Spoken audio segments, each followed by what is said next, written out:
Welcome back. Prime Minister Mustafa Madbouli delivered the keynote speech at the 2024 World Government Summit in Dubai on Monday. As part of his participation in the summit, the Prime Minister reviewed the government's efforts to lead a rise up in different economic and development sectors and boosting the efficiency of the infrastructure. He said the government is working intensely to improve the business environment in Egypt.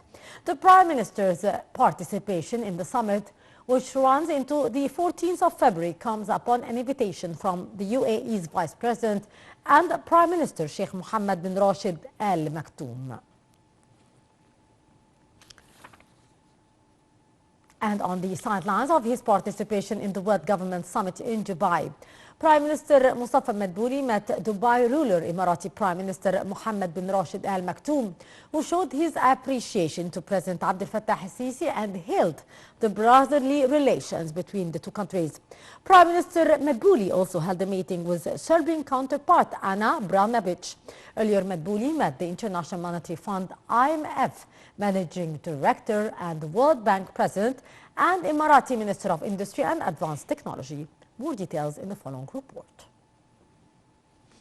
On the sidelines of his participation in the World Government Summit in Dubai, Prime Minister Mustafa Madbouli met the International Monetary Fund Managing Director as he expressed his appreciation to the ongoing cooperation between the government and the IMF. He said that the government is continuing its efforts of integral economic reform and supporting the private sector. He added that the government is continuing social protection programs. Madbouli also underscored that Egyptian efforts are still continuing on all levels to reach ceasefire in the Gaza Strip and allow humanitarian efforts to Palestinian people in Gaza. For her part, the IMF director said that she understands the impacts of regional developments on Egypt, especially those of the war in Gaza Strip and threats of navigation, security, and the Red Sea. She said that the fund supports the government and the economic reform and in implementing social policies that aims at easing the burdens of the Egyptian citizens. Madbouli also met World Bank President, who expressed that he is looking forward to continue cooperation with Egypt in the light of its efforts in economic reforms, in addition to its efforts to carry out the program of government offerings with support of an international funding institution affiliated to the World Bank with the aim of backing the private sector. The Prime Minister said that he is looking forward to the World Bank's chief's visit to Egypt during the upcoming period to discuss a number of cooperation files of top priority. The meeting also tackled means of supporting the private sector and increasing its contribution and public investments to 65% of total investments according to the government's targets in that field. Prime Minister Mustafa Madbouli held a meeting with Emirati Minister of Industry and Advanced Technology Sultan Al Jaber. PM asserted on the importance of enhancing bilateral relations in various fields. On the sidelines of the World Government Summit, Prime Minister Madbouli witnessed the signing of an appendix extending an agreement signed in 2018 between Egypt and the UAE over upgrading the governmental work. The appendix to the Memorandum of Understanding was signed by Minister of Planning Dr. Helal Saeed and UAE's Minister of Cabinet Affairs.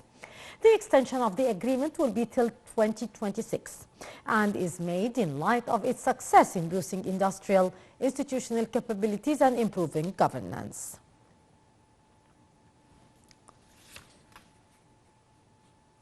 Foreign Minister Sameh Shoukry chairs Egypt's delegation in the second round of the Egyptian-Slovenian Joint Committee for Economic Cooperation in Ljubljana. The committee will discuss cooperation in the trade, energy, agriculture, food security, water management, information technology, transport, tourism, science and education. On his second visit to the Balkan nation, Shoukry held talks with his Slovenian counterpart, Taja Wagan, over boosting mutual cooperation and enhancing bilateral relations. The talks tackled regional and international issues of common concern, notably the Palestinian cause. The Foreign Ministry said that Egypt fully rejected the Israeli remarks on a planned military operation in southern Gaza's city of Rafah. A statement warned against the grave consequences of any such operation amid a deteriorating humanitarian crisis in the Gaza Strip. The statement added that Egypt had urged regional and international efforts to prevent an Israeli offensive against the last safe haven in Gaza, where over 1 million Palestinian civilians are sheltering. It noted that targeting Rafah, coupled with an Israeli policy of blocking aid to the Strip and the forced evacuation of the Palestinian people in violation of international laws and humanitarian international laws, as well as the relevant UN resolutions.